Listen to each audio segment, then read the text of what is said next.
నమస్కారం TGN news కి స్వాగతం. పర్యావరణ పరిరక్షణకు ప్రతి ఒక్కరూ మొక్కలు నాటాలని, పచ్చదనాన్ని పెంపొందించి పర్యావరణ సమతుల్యతను కాపాడేందుకు పాటుపడాలని, మొక్కల పెంపకంతో పచ్చని భవిష్యత్తుకు బాటలు వేయాలని జిల్లా కలెక్టర్ ప్రతిమా సింగ్ తెలిపారు. వనమహోత్సవం సందర్భంగా మంగళవారం మెదక్ జిల్లా కేంద్రంలోని మహిళా డిగ్రీ కళాశాల ఆవరణలో డిఎఫ్ఓ జోజీ డిగ్రీ కళాశాల అధ్యాపకులు విద్యార్థులతో కలిసి జిల్లా కలెక్టర్ ప్రతిమా సింగ్ మొక్కలు నాటారు. ఈ సందర్భంగా కలెక్టర్ మాట్లాడుతూ మెదక్ జిల్లాలో వనమహోత్సవం కింద 31,95,000 మొక్కలు నాటాలని లక్ష్యం కాగా ఇప్పటి వరకు 19,43,654 మొక్కలు నాటి 60.83% లక్ష్యాన్ని సాధించినట్టు తెలిపారు. పర్యావరణ పరిరక్షణలో మొక్కలు, అడవులు అత్యంత కీలక పాత్ర పోషిస్తాయని పేర్కొన్నారు. పెరుగుతున్న కాలుష్యాన్ని నియంత్రించడంతో పాటు వాతావరణ సమతుల్యతను కాపాడేందుకు పచ్చదనాన్ని విస్తరించాల్సిన అవసరం ఉందన్నారు. వన మహోత్సవాన్ని కేవలం మొక్కలు నాటే కార్యక్రమంగా కాకుండా ప్రకృతిని పరిరక్షించే సామాజిక బాధ్యతగా ప్రతి ఒక్కరూ భావించాలని సూచించారు. భావితరాలకు స్వచ్ఛమైన గాలి, ఆరోగ్యకరమైన వాతావరణాన్ని అందించాలంటే ప్రతి ఒక్కరూ మొక్కలు నాటి అవి వృక్షాలుగా ఎదిగే వరకు సంరక్షించాలని పిలుపునిచ్చారు. నాటిన ప్రతి మొక్కను కాపాడినప్పుడే వన మహోత్సవం లక్ష్యం నెరవేరుతుందని, పచ్చదనాన్ని పెంపొందించడం ద్వారా ఆరోగ్యకరమైన భవిష్యత్తుకు బాటలు వేయొచ్చని తెలిపారు. ఈ కార్యక్రమంలో డిగ్రీ కళాశాల ఇన్ఛార్జ్ ప్రిన్సిపల్ ప్రవీణ్ కుమార్, అధ్యాపకులు, విద్యార్థినులు, అటవీశాఖ అధికారులు, సంబంధిత అధికారులు తదితరులు పాల్గొన్నారు. అలాగే district forest officer Medak Shri M Jyothi IFS గారికి స్వాగతం, సుస్వాగతం. ప్రకృతిని కాపాడడం అంటే మన భవిష్యత్తును నిర్మించడంలో ప్రభుత్వ కళాశాల విద్యార్థులు కీలక పాత్ర వహించాలని సందర్భంగా ప్రభుత్వ డిగ్రీ కళాశాల మెదక్ ఎన్ఎస్ఎస్ మరియు ఇతర విద్యార్థుల తరఫున మీకు హామీ ఇస్తున్నాం. ఈ కార్యక్రమంలో ఎంతో ఉత్సాహంతో పాల్గొని ఇలాంటి అద్భుతమైన కార్యక్రమాన్ని ప్రారంభించడానికి ప్రభుత్వ డిగ్రీ కళాశాల మెదక్ ను ఎంచుకున్నందుకు కలెక్టర్ గారికి ప్రభుత్వ డిగ్రీ కళాశాల మెదక్ తరపున ప్రత్యేకమైనటువంటి ధన్యవాదాలు తెలియజేస్తున్నాం. ఈ కార్యక్రమానికి కవరింగ్ చేయడానికి వచ్చినటువంటి పాత్రికేయ మిత్రులకు కూడా మేము ప్రత్యేకమైనటువంటి స్వాగతం, ఆహ్వానం పలుకుతున్నాం. ఈ ప్రభుత్వ డిగ్రీ కళాశాలలో ప్రారంభం చేసినటువంటి ఈ కార్యక్రమాన్ని స్ఫూర్తిగా, ప్రేరణగా తీసుకొని మన మెదక్ నగరాన్ని, మెదక్ జిల్లాన్ని పర్యావరణంతో సస్యశ్యామలం చేయడం లోపట ప్రధానమైనటువంటి మన మెదక్ జిల్లాలో చేస్తున్నాము. దీనికి పోస్ట్ డిపార్ట్మెంట్, డిఎఫ్ఓ గారికి, అందరూ పాలసీ సిబ్బందికి, ఇక్కడికి వచ్చిన అందరూ విద్యార్థులకి, ఎన్ఎస్ఎస్ వాలంటీర్స్కి, ప్రిన్సిపల్ గారికి, అందరూ లెక్చరర్స్కి, టీచర్స్కి, మీడియా మిత్రులకి అందరికీ నమస్కారం. ఈరోజు మా మెదక్ జిల్లాలో 45,000 ప్లాంట్స్ మనం మాస్ ప్లాంటేషన్ టేకప్ చేస్తున్నాము. సో వన మహోత్సవం అనేది మనకి జూలైలో మొదలైంది, కానీ జూలైలో వర్షాలు లేక మనం అంత ప్లాంటేషన్ చేయలేదు. కానీ ఇప్పుడే ఆగస్టులో మనకి మంచి వర్షం వచ్చిన తర్వాత ఇది ప్లాంటేషన్ కూడా టేకప్ చేస్తున్నాము. సో మా జిల్లాకి ఉన్న 31 lakh టార్గెట్కి ఇప్పటివరకు మనం 60% పూర్తి చేసాము. ఈ నెలలో ప్లస్ సెప్టెంబర్ వరకు కూడా మిగతా టార్గెట్కి కూడా మనం పూర్తి చేయడానికి సిద్ధంగా ఉంటున్నాము. సో దీంట్లో భాగంగా మన గ్రామాల్లో కానీ, మున్సిపాలిటీలో కానీ, ఫారెస్ట్ ఏరియాలో కానీ మనం టార్గెట్ పరంగా ఉన్న నర్సరీ స్టాక్ నుంచి మొక్కలు తీసుకొని ప్లాంటేషన్ టేకప్ చేస్తున్నాము. దీంట్లో ప్రజాప్రతినిధులు, పిల్లలు, యూత్, మహిళలు అందరికీ భాగస్వామ్యంతో ఈ ప్రోగ్రామ్ మనం సక్సెస్ఫుల్గా కండక్ట్ చేస్తున్నాము. సో మా జిల్లాకి ఉన్న టార్గెట్ కూడా లాస్ట్ ఇయర్ వరకు కూడా మనం ప్రతి సంవత్సరం 100% అచీవ్ చేస్తున్నాము. ఈ సంవత్సరం కూడా 100% టార్గెట్ పెట్టుకుని ముందుకు వెళ్తున్నాము. Thank you. రామాయంపేట మండలం సత్తార్పల్లి గ్రామానికి చెందిన పన్న బోధయ్య అనారోగ్యంతో మరణించారు. ఈ సమాచారాన్ని కాంగ్రెస్ పార్టీ నాయకుడు Leela group chairman doctor Mohan Naik తెలియజేయగా వారి కుటుంబాన్ని కలిసి పరామర్శించి 5,000 రూపాయల ఆర్థిక సహాయం అందించారు. ఈ కార్యక్రమంలో గ్రామ సర్పంచ్ మద్దూరి సునీల్, ఉప సర్పంచ్ యాదగిరి, గ్రామ అధ్యక్షుడు ఎరుపుల దుర్గం, పున్న యాదగిరి, రాగి నారాయణ, స్వామి, మహేష్, లక్ష్మయ్య, సిహెచ్ స్వామి, సుధాకర్, సత్యం, శ్రీకాంత్, సురేష్, పార్టీ నాయకులు, కార్యకర్తలు, గ్రామస్తులు తదితరులు పాల్గొన్నారు.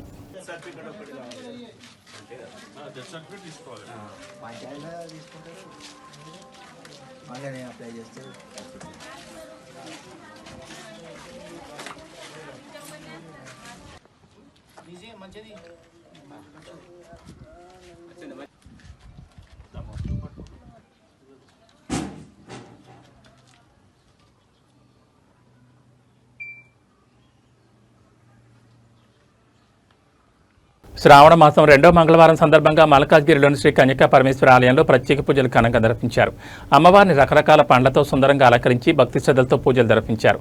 ఈ సందర్భంగా మహిళలు పెద్ద ఎత్తున పాల్గొని కుంకుమార్చనతో పాటు లలిత సహస్రనామ పారాయణ చేశారు. దీంతో ఆలయ ప్రాంగణం ఆధ్యాత్మిక వాతావరణాన్ని సంతరించుకుంది.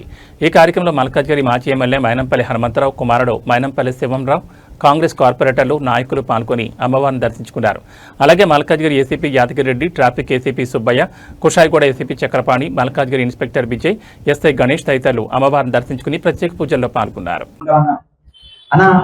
టెంపుల్లో మేము ఈ శ్రావణ మంగళవారం చాలా ఘనంగా జరుపుకుంటాం అన్న. ఈ 4 మంగళవారాలు అమ్మవారిని రకరకాల అలంకరణలతో అలంకరణ చేసుకుంటాం. ఈ రోజు పండ్లతో చేసుకుంటాం. ఒక్కసారి మీరు కూడా ఈ సందేశాన్ని మా టెంపుల్ ఒక్కసారి ఓకే, థ్యాంక్ యూ అన్న, థ్యాంక్ యూ సో మచ్.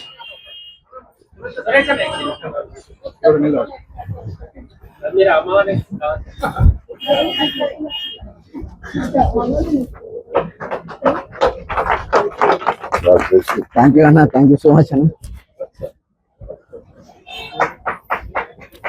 ఎందుకంటే హనుమంతన్న మా ఫ్యామిలీ చాలా దగ్గర. ఏ సందర్భంలోనైనా ఏ సందర్భంలో ఫోన్ చేసినా ప్రతి సందర్భంలో హనుమంతన్న భరోసా ఇచ్చే వ్యక్తి. నిజంగా మా ఫ్యామిలీ ఫ్రెండ్ కావడం, మాకు అన్న మాకు చాలా దగ్గర నుంచి కావడం చాలా ఈ సందర్భంగా అనే ప్లీజ్ ప్లీజ్ చెప్పండి. మీకే సీనన్న సంపద అన్న ప్లీజ్, సీనన్న పిల్ల సీన ప్లీజ్ రావాలి. ఇక అన్న కప్పండి అన్న ఒకసారి. శివాంగ్ కూడా ఫోన్ చేసిన ఇప్పుడు వస్తుందంట అన్న. శివాంగ్ కూడా వస్తుందంట ఇప్పుడు.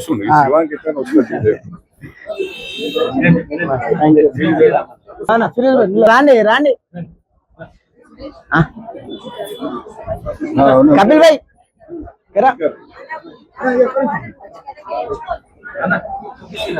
సిరణ రాబే. కపిల్ భాయ్ మీరు కూడా రాండి ఒకసారి. పార్దు కపిల్, శంకర్ భాయ్,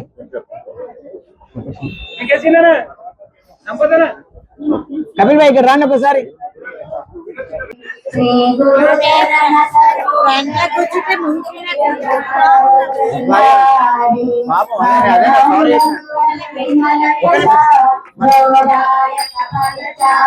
వచ్చేసారు. సారీ క్షమించాలి.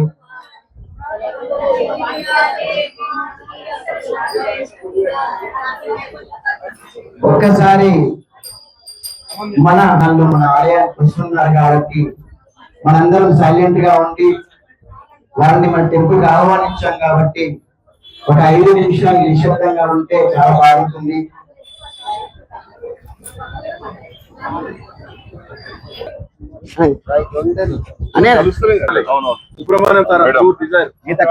వాళ్ళ ఊరు వాళ్ళ డాడీ బాగా క్లోజ్ గా రేవంత్ రెడ్డి గారు మామ క్లోజ్, పద్మారెడ్డి గారు నాకు కూడా మాట్లాడు. నమస్తే. అందరికీ నమస్కారం. మన డైనమిక్ లీడర్, మాజీ శాసన సభ్యులు, మల్కాజ్గిరికి మారు పేరు మైనంపల్లి హనుమంతన్న అంటేనే మల్కాజ్గిరి అంటేనే మైనంపల్లి అన్న. ఆర్యవైశ్య సంఘం మీకు సాధారణంగా వెల్కమ్ చెప్తుందన్న. Thank you so much.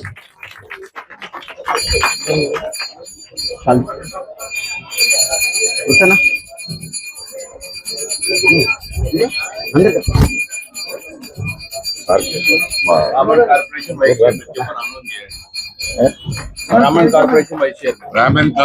Vice chairman, మన Brahmana corporation vice chairman, state vice chairman గారు అన్నగారు వచ్చారు కాబట్టి అన్నగారు కూడా సన్మానం చేయడం జరిగింది. మీరు అందరూ కరతాళతో అన్నగారు కూడా వెల్కమ్ చేయండి అన్న ప్లీజ్. వ్యాధులు రాకముందే ప్రారంభ దశలోనే గుర్తించడం వల్ల భవిష్యత్తులో వచ్చే ప్రాణాంతక ముప్పులను తగ్గించవచ్చని ఎంపీ కుండా విశ్వేశ్వరరెడ్డి అన్నారు. హైదరాబాద్ జూబ్లీహిల్స్ లో ఏర్పాటు చేసిన ఏవిఎం హెల్త్ హబ్ ను సినీ రాజకీయ ప్రముఖులు ప్రారంభించారు. వ్యాధి రాకముందే స్క్రీనింగ్ చేయించుకోవడం వల్ల భవిష్యత్తులో రాబోయే ఆరోగ్య సమస్యను వీలైనంత త్వరగా గుర్తించి చికిత్స అందించవచ్చని వైద్యులు తెలిపారు. ఈ హాస్పిటల్ ప్రారంభోత్సవంలో సినీ నటుడు నితిన్, నిర్మాత దిల్ రాజు, ఇతర ప్రముఖులు పాల్గొన్నారు.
ఈరోజు జూబ్లీ హిల్స్లో ఏవం హెల్త్ సైన్సెస్ ఏవం హెల్త్ హబ్కి వచ్చినాను. ఇక్కడ వేరే దవాఖానా తిరిగా రోగం వస్తే మంచి చేసుడు కాదు, మంచి ఆయుష్ను పెంచాలి. అండ్ కేవలం ఆయుష్ కాదు, క్వాలిటీ ఆఫ్ లివింగ్ కూడా పెరగాలి.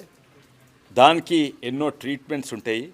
అండ్ ఇప్పుడు ప్రపంచవ్యాప్తంగా ఫోకస్ దాని మీద, మంచి ఆయుష్ అండ్ క్వాలిటీ ఆఫ్ లైఫ్. వెనకట 50 ఏళ్ళు దాటితే ముసళ్ళు అయిండ్రు. కానీ ఈరోజు ఎంతోమంది మన దేశంలో ప్రత్యేకంగా జపాన్లా, ఫ్రాన్స్లా, ఇటలీలా, యూరోపియన్ నేషన్స్ అలా మనిషి ఎక్కువేళ్ళే కాదు 80 ఏళ్ళు 90 ఏళ్ళ వరకు క్వాలిటీ ఆఫ్ లైఫ్తో బతుకుతున్నారు. ఇది చాలా చాలా ముఖ్యం. మన భారతదేశంలో స్వాతంత్రం వచ్చినప్పుడు యావరేజ్గా ఆయుష్ 31 ఏళ్ళు ఉండేది. అంటే యావరేజ్గా 30 ఏళ్ళ తర్వాత చనిపోయేది. కొందరు 50 ఉండేది, కొందరు 20 ఏళ్ళకి చనిపోయేది. ఇప్పుడు 2014లో ఆయుష్ 68 ఏళ్ళైంది. కానీ ఇప్పుడు ఈరోజు మన ఆయుష్ 72 ఏళ్ళు. అంటే 31 నుంచి 67, 68, ఇప్పుడు 72 ఏళ్ళు అయింది. చాలా ముందుకు వచ్చినాం. కానీ షుగర్లు, డయాబెటీస్, హార్ట్ అటాక్లు ఇవి కూడా పెరుగుతున్నాయి. ఆయుష్ ఎక్కువైతే ఏం లాభము, ఆరోగ్యంతో పాటు పెరగాలని. అందుకే ఇటువంటివి చాలా చాలా ముఖ్యం. వెనకట ఆరోగ్యవంతులు అంటే గ్రామీణ ప్రాంతాల్లో ఉండేది, హెల్త్ లేనంటే మన పట్టణాలలో ఉండేది, బొర్రలు పెరిగేది, ఆయుష్ తక్కువ ఉండేది, ఎక్సర్సైజ్ ఉండకపోయేది. ఇవన్నీ కూడా డయాబెటీస్. కానీ ఈ రోజులల్లా గ్రామీణ ప్రాంతం కూడా అసలు వాళ్ళు పని తక్కువైపోయింది. ఆటోమేషన్ తోటో, ట్రాక్టర్లతోటో, దేనితోటో ఇక్కడ ఎన్ని రోగాలు. హైదరాబాద్లో ఏవం హెల్త్ క్లబ్ అనేది హైదరాబాద్ జూబ్లీ హిల్స్లో డాక్టర్ మాలతి అండ్ వాళ్ళ కొలీగ్స్ అందరు కలిసి పెట్టడం జరిగింది. సో ఈ హెల్త్ క్లబ్ ఏంటంటే, సో స్పెషలిస్ట్ డాక్టర్స్ అందరూ ఇక్కడే మనం హాస్పిటల్కి వెళ్ళకంటే ముందే మనకు సంబంధించిన అన్నీ ఏదైనా ప్రాబ్లం ఉన్నది ఐడెంటిఫై చేసి మనకి ఇక్కడే వాళ్ళు ముందు చెప్పడం జరుగుతుంది. సో దిస్ కైండ్ ఆఫ్ ఒక హెల్త్ క్లబ్ అనేది first time in Hyderabad, maybe in ఇండియాలో కూడా చాలా తక్కువ ఈ ఐడియాస్తో స్టార్ట్ అయి ఉంటుంది. So all the best doctor Malathi. So US నుంచి వచ్చి హైదరాబాద్లో ఇలా చేయడం హైదరాబాద్ వాసులకే కాదు అందరికీ చాలా స్పెషల్ థింగ్ ఇది. Thank you very much and all the best.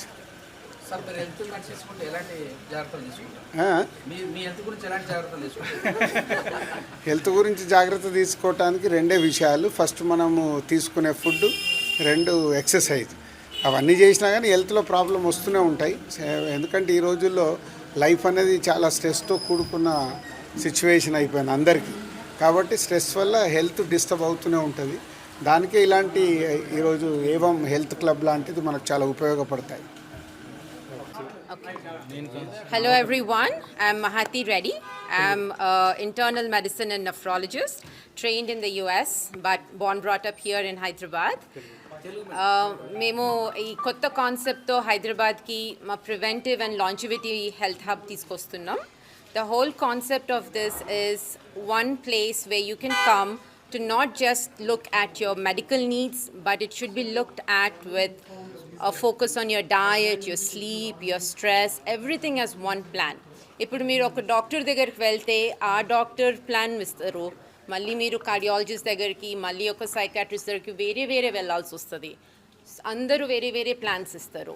ఇక్కడ కాన్సెప్ట్ ఏంటంటే అందరూ స్పెషలిస్ట్ అందరూ కలిసి ఒక్క ప్లాన్ ఇస్తారు. అది మీ మెడికల్ నీడ్సే కాకుండా diet, sleep, stress, movement plans ఇవన్నీ కలిపి మీకు ఒక్క ప్లాన్ ఇస్తే అదొక whole health optimisation.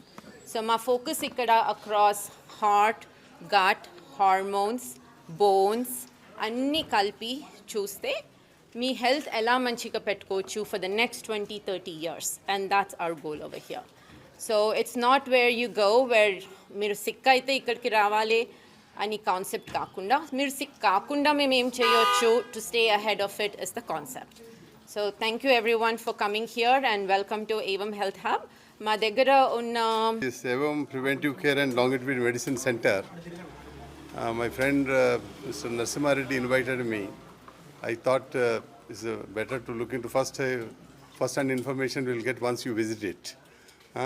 After looking at ISIS is a very innovative one and new kind of thing has come to Hyderabad, and this is the hour of the need. Mostly we are missing at crucial stages, particularly from the towns and rural areas. I observed timely, they are missing at the intervention of medical facilities at the appropriate time. That's how they are complicating the health issues. This kind of thing, definitely help the society, and one can avoid serious complications by availing the facilities here, because the advanced machineries are here, which we can detect very far ahead of the real problem you suffer at later stages. This we have to see the appropriate place. Good facility has come in the heart of the city of Hyderabad. This will definitely help the society in general. I extend my good wishes and all the best to them. Thank you. Andaram specialists, we are about 10 specialists. All of us are trained in US, UK trained. మేము హైదరాబాద్కి వాపస్ వచ్చేసి ఇలాంటి కొత్త concept తీసుకొస్తామనే దానితోని వస్తున్నాం. So we have cardiologist, gastroenterologist, psychiatrist, we have longevity physicians, we have dietician, like a whole concept of health. Clinic ఒకటి పెట్టాము. దీంట్లో హై ఎండ్ ఫెసిలిటీస్ ఉన్నాయి. దీంతో మన బాడీ రీజనరేషన్ కాకుండా ఈవెన్ మసిల్ బిల్డింగ్ ఎలా చేయాలి, దానికి డయట్, దాని యొక్క మానసికంగా మీకు ఏమేమి సపోర్ట్ కావాలి అవన్నీ కూడా ఇస్తామండి. సో ఏవం హెల్త్ కేర్కి విచ్చేసి ఈ ఫెసిలిటీస్ ఏమున్నాయో మీరు చూడాలండి. మాజీ మంత్రి బీఆర్ఎస్ నేత టి హరీష్ రావు మాసప్ ట్యాంక్లోని ప్రభుత్వ పాలిటెక్నిక్ కళాశాలను సందర్శించి జీవో నెంబర్ 97కు వ్యతిరేకంగా విద్యార్థులు చేపట్టిన ఆందోళనకు మద్దతు తెలిపారు. పాలిటెక్నిక్ విద్యా వ్యవస్థను ఐటీఐలు, యంగ్ ఇండియా స్కిల్ యూనివర్సిటీతో విలీనం చేసే ప్రతిపాదనను విద్యార్థులు వ్యతిరేకిస్తున్నారు. జీవో నెంబర్ 97ను తక్షణమే ఉపసంహరించుకోవాలని హరీష్ రావు డిమాండ్ చేశారు. డిప్లొమా విద్యను ఐటీఐలతో విలీనం చేస్తే సాంకేతిక విద్యా వ్యవస్థ బలహీనపడడంతో పాటు ఈసీఈటీ ద్వారా బీటెక్లో లేటరల్ ఎంట్రీ అవకాశాలపై ప్రభావం పడే అవకాశం ఉందని తెలిపారు. ఆర్థికంగా వెనుకబడిన విద్యార్థుల భవిష్యత్తుకు నష్టం కలగకుండా చూడాలని కోరారు. ప్రభుత్వం జీవోను ఉపసంహరించుకునే వరకు బీఆర్ఎస్పీ విద్యార్థుల పోరాటానికి అండగా ఉంటాయని హరీష్ రావు హామీ ఇచ్చారు. ఏ మంత్రి ఏం మాట్లాడతారో, ఏ మంత్రికి నోటీస్ వస్తుందో, ఎవరి ఉద్యోగం ఉంటుందో, ఎవరి ఉద్యోగం పోతుందో, రేవంత్ రెడ్డి ఎన్ని రోజులు ఉంటాడో ఈ గవర్నమెంట్కే నమ్మకం లేదు. ఈ గవర్నమెంట్కే గ్యారంటీ లేదు. మనకేం గ్యారంటీ ఇస్తారు మీరు? రేపు ఆ పీపీపీ యూనివర్సిటీ కింద ఈ పిల్లల భవిష్యత్తుకి ఏం గ్యారంటీ అని మేము అడుగుతా ఉన్నాం. ఈ పిల్లలు ఎంతో బాగా తరతరాల నుంచి, దశాబ్దాల నుంచి లక్షలాది మంది పిల్లలు చదువుకున్న ఈ పాలిటెక్నిక్లను అనవసరంగా దెబ్బతీయదు. ఈ పిల్లల జీవితాలతో చెలగాటు ఆగొద్దు అని చెప్పి కూడా నేను ఈ ప్రభుత్వానికి ఉండాలి. మాకు ఉన్నత విద్యా అవకాశాలు ఉండాలి, మాకు ఉన్నత ఉద్యోగ అవకాశాలు ఉండాలి. నువ్వు చెప్పిన జాబ్ క్యాలెండర్ ఉద్యోగాలు వెంటనే ఇవ్వాలని ఆ పిల్లలు ప్రశ్నిస్తున్నారు. ప్రశ్నిస్తే ఆ పోలీసుల మీద, ఆ పిల్లల మీద పోలీసులు ఉంచుకుంటావా? లాఠీలతో ఉద్యమాలు ఆపుతావా? పోలీసులను అడ్డం పెట్టి గొంతు నొక్కే ప్రయత్నం చేస్తావా? ఒక్కటి గుర్తు పెట్టుకో, పోలీసులు బ్యారికేడ్లు, లాఠీలో ఉద్యమాల్ని ఆపలేవు. ఉద్యమాలు మరింత తీవ్రమైతే అని చెప్పి నేను హెచ్చరిస్తా ఉంటా. నీకు ఉద్యమాలు తెలివే రేవంత్ రెడ్డి. నువ్వెన్నడూ జై తెలంగాణ అనలే, నువ్వెన్నడూ తెలంగాణలో ఉద్యమం చేయలే. నీకు పోరాటం తెలియదు, నీకు ఉద్యమం అంతకంటే తెలియదు. ఉద్యమాలేందో పోరాటాలేందో మేము చేసిన వాళ్ళం. పోరాటాల్లో దెబ్బలు తిన్నోళ్ళం, జైళ్ళలో పడ్డోళ్ళం, లాఠీ దెబ్బలు చూసిన వాళ్ళం. మిలియన్ మార్చ్లో, సాగర హారంలో ఎన్నో పోరాటాలు చేసినాం. అందరికీ నమస్కారం. నేను diploma civil engineering second year చదువుతున్నాను. సో గత 10 రోజులుగా ఈ ఉద్యమం అనేది కొనసాగుతుంది. మా డిమాండ్స్ ఏంటో అందరికీ ఫస్ట్ తెలుసు. బట్ ఒక విద్యార్థి ఆయన డిప్లొమాలోకి ఎందుకు వస్తున్నాడు, వాని ఆశలు ఏంటి అనేది నేను ఫస్ట్ చెప్తున్నాను, ప్రజలకి తెలియజేస్తున్నాను. ఏంటంటే ఒక విద్యార్థి డిప్లొమాలోకి 10th అయిపోయిన తర్వాత డైరెక్ట్గా డిప్లొమాకి వస్తాడు. పాలిసెట్ ఎగ్జామ్ రాసి డిప్లొమాలోకి చేరుతాడు. ఎందుకు చేరుతాడంటే ఇంటర్కి వెళ్ళకుండా డిప్లొమాలోకి ఎందుకు చేరుతాడంటే first of all financial problems ఉంటాయి మాకు. ఎందుకంటే 3 years గవర్నమెంట్ జస్ట్ 15,000 రూపీస్కి మా డిప్లొమా 3 years కంప్లీట్ అవుతుంది. తర్వాత మేము ఈసెట్ ఎగ్జామ్ అనేది రాసి మేము డైరెక్ట్గా రోడ్ల పైన తిరుగుతున్నామంటే దీనికి కారణం ఏంటి? మా ఘోష మీకు వినిపిస్తలేదా? అసలు మేము ఎందుకు అసలు మమ్మల్ని పట్టించుకోరు? అసలు అందరూ కొడుతున్నారు, పోలీసులు కొడుతున్నారు, అందరూ కొడుతున్నారు. ఎందుకు కొడుతున్నారు? మాకు హక్కులు లేవా? అసలు ఆర్టికల్ 19(1) ప్రకారం మా ఏదైనా సమస్య ఉంటే మాకు చెప్పుకునే రైట్ ఉంది.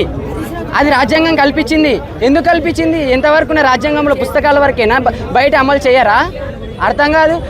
ఆర్టికల్ 91(b) ప్రకారం మాకు శాంతియుతంగా మేము ధర్నా చేసుకునే ఒక అధికారం ఉంది, మాకు హక్కు ఉంది. ఆర్టికల్ 91(c) ప్రకారము మేము సంఘాలుగా ఏర్పడి మా ప్రాబ్లమ్స్ ఏంటో సొసైటీకి చెప్పుకునే అధికారం ఉంది. మేము ఎంతసేపు అంటే మా కళాశాలలో అరవాలి బయటికి తీసుకొచ్చి అది ప్రైవేట్ పబ్లిక్ పార్ట్నర్షిప్గా చేసి దాంట్లో పెడితే మీరు 2 years మా లైఫ్ సెక్యూరిటీ ఉంటుందని మీరు గ్యారంటీ ఇవ్వగలరా? అసలు తర్వాత మేము 2 years తర్వాత ఎక్కడ ఎత్తుకోవాలి? మేము బిచ్చం ఎత్తుకోవాలా? మాకు ఉండదా? మా కోరికలు ఉండవా? అసలు త్వరగా సెటిల్ అవకాశం మా అమ్మ నాన్నని మంచి చూసుకోవాలని ఒక పేద విద్యార్థికి ఉండదా?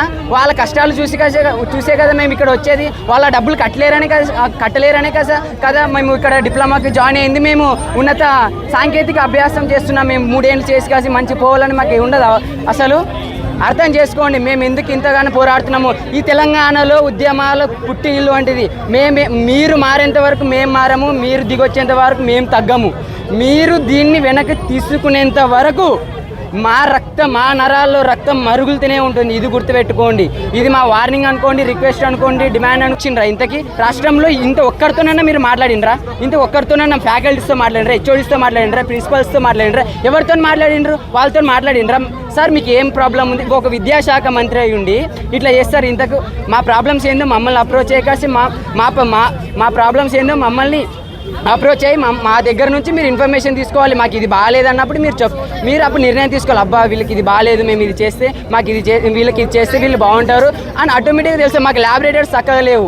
అసలు మా కాలేజీలో అసలు క్లాస్ చెప్తున్నాం కానీ మొన్న వర్షాకాలంలో రూఫ్ కింద పడింది. అది మీద పడింటే సార్ దాంట్లో మర్చేసి కాసి 600 కోట్లు ఇన్వెస్ట్ చేయడమే సార్. అసలు మా అభిప్రాయం లేదు, మా అనుమతి లేకుండా వాళ్ళెవరు సార్ మమ్మల్ని మర్చేయడానికి? మీరు అంతగానో మా పైన మీకు అంత ఏమంటారు అంత ప్రేమ ఉంటే అదే 600 కోట్లు మా ల్యాబ్స్ చక్కగా లేవు, మా బిల్డింగ్స్ పాలిటెక్నిక్. ఫోర్జరీ సంతకాలతో తన రైస్ మిల్ పేరిట కోట్లాది రూపాయల అవినీతి అక్రమాలకు పాల్పడిన వ్యక్తిపై చర్యలు తీసుకుని తనకు న్యాయం చేయాలని మందనికి చెందిన రైస్ మిల్లర్ రాయకంటి పవన్ కుమార్ ప్రభుత్వానికి విజ్ఞప్తి చేశారు.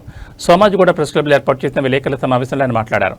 పెద్దపల్లి జిల్లా మందన్లో తాను పవన సుత్త పేరిట రైస్ మిల్ ఏర్పాటు చేసుకుని జీవనం సాగిస్తుందని చెప్పారు. శ్రీ లక్ష్మీ రైస్ మిల్ని నిర్వహిస్తున్న సత్యనారాయణ తనకు మాయమాటలు చెప్పి తన లెటర్ హెడ్లు తీసుకుని ఫోర్జరీ సంతకాలతో అక్రమాలు చేశారని, అతని అక్రమాలకు పౌర సంబంధాల శాఖ ఉన్నతాధికారులు సైతం సహకరించారని ఆరోపించారు. తన ప్రమేయం లేకుండా జరిగిన అక్రమాలకు తనని బాధ్యుని చేస్తే కుటుంబంతో సహా ఆత్మహత్య చేసుకోవడం తప్ప తనకు వేరే దారి లేదని ఆవేదన వ్యక్తం చేశారు. సమగ్రంగా విచారించి దోషులను శిక్షించడంతో పాటు తనకు న్యాయం చేయాలని కోరారు. నా పేరు రావికంటి పవన్ కుమార్, నివాసం మంతెని. నా పేరు మీద ఒక చిన్న రైస్ మిల్ పవన సూత రైస్ మిల్ అనే రైస్ మిల్లు ఉంది. ఉల్లాల సత్యనారాయణ అనే వ్యక్తి 2021-22లో నా పేరు మీద నా రైస్ మిల్ పేరు మీద లెటర్ ప్యాడ్లు తీసుకొని దొంగ సంతకాలు, దొంగ స్టాంపులు, మళ్ళా ఓపీఎంస్ వాళ్ళ ఫోన్తోనే కొట్టుకొని మళ్ళీ ట్రక్ షీట్ల మీద వాళ్ళే సంతకాలు చేసి సివిల్ సప్లైస్ అధికారులను మేనేజ్ చేసుకొని వాళ్ళు ఇంతకుముందు బ్లాక్ లిస్ట్లో ఉండేవాళ్ళు. వాళ్ళ రైస్ మిల్లు నా వడ్లు వాడుకొని వాళ్ళు బ్లాక్ లిస్ట్ నుంచి బయటకు వచ్చిండ్రు.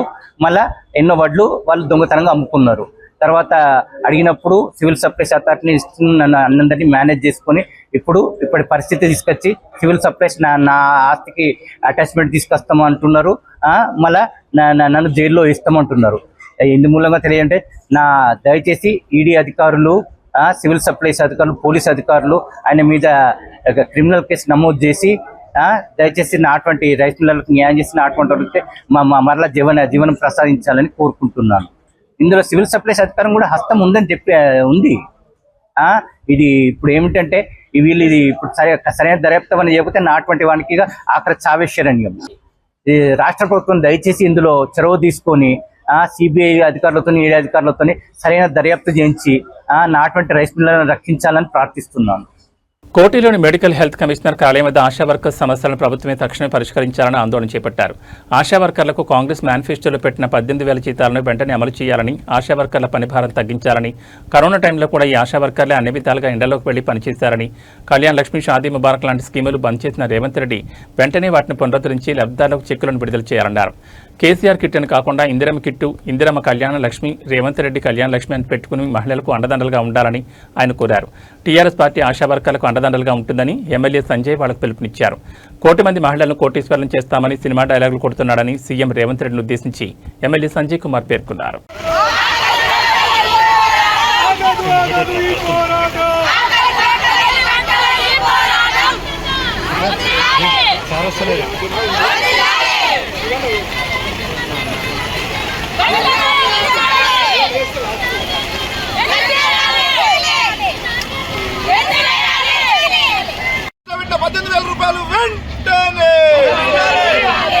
కాంగ్రెస్ పార్టీ మేనిఫెస్టో పెట్టిన 18,000 రూపాయలు వెంటనే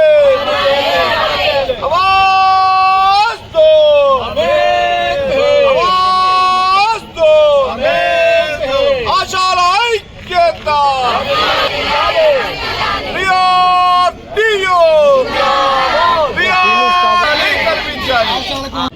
మా పార్టీ వైపు నుండి పూర్తిగా వాళ్లకు సంఘీభావం తెలియజేస్తాను. ఆ రోజు 1500 ఉన్న జీతాన్ని కేసీఆర్ గారు వచ్చిన తర్వాత గొప్ప మానవీయ కోణంతో ఆశా వర్కర్లు పడే కష్టాన్ని చూసి కేసీఆర్ గారు ఆనాడు వాళ్ళ జీతాన్ని 1500 నుంచి 9,750 చేసినారు.